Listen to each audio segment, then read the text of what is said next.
Hello guys, ও দেখো তোমার কাজ করিনি আমার দেখছো কেমন কাজ করানো। পরীক্ষা শেষ হলে মাধ্যমিক পরীক্ষা দিয়ে আসুন পরশুদিন শেষ পুরা বিন্দাস কাজে যোগ দিয়েছ একদম। দেখো কেমন কাজ করানো, দেখো মাধ্যমিক পরীক্ষা তো দিচ্ছ পুরা একদম তার কাটা পুরা, মানে যাহা বলে পুরা ফেল করুন।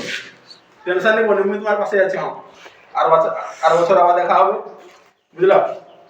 মাধ্যমিক পরীক্ষা দিচ্ছ পুরা সেই লেভেলের, পুরা ফেল করুন, কিছু করার নেই, 100% ফেল। পুরা পুরা ছিঁড়ি ফাড়িয়া কাকার করে দিচ্ছি। দেখ আর ওখানে দিয়েছেন ধরে কারণ ফেল করবো তো, ওখানে দিয়েছেন ধরে যা কাজ করবো যা। দেখো করে না কাজ